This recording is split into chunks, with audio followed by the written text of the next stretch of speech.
పక్క మన బిడ్డలు రాష్ట్రం కోసం మన ప్రాణత్యాగం మనం చేసుకుంటే సినిమా యాక్టర్ అయిన పవన్ కళ్యాణ్ ఆనాటి నుంచి ఈనాటి వరకు మనకు వ్యతిరేకమే.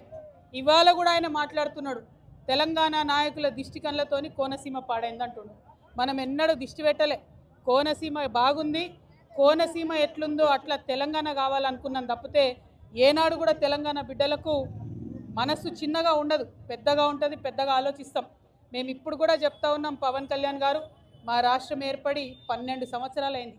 ఈ 12 సంవత్సరాల్లో మేము ఎప్పుడు కూడా ఒకటే మాట అన్నాం, జై తెలంగాణ జై ఆంధ్ర అన్నాం. తెలంగాణ ఎంత బాగుందో ఆంధ్ర కూడా బాగుండాలన్నాం. నేను ప్రత్యేకంగా లోక్సభలో నిలబడి ఆంధ్రకు ప్రత్యేక హోదా కూడా ఇవ్వాలని అడిగిన. మేము తెలంగాణ వాళ్ళం ఎప్పుడు కూడా పక్కోంది గుంజుకోవాలని చూడం, పక్కోడు బాగుంటే మా కళ్ళు మండయి.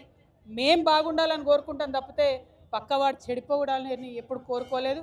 మా ఉద్యమంలో ఒకవేళ మేము అట్లా కోరుకున్నట్టయితే ఉద్యమ స్వరూపం వేరేలాగుండే.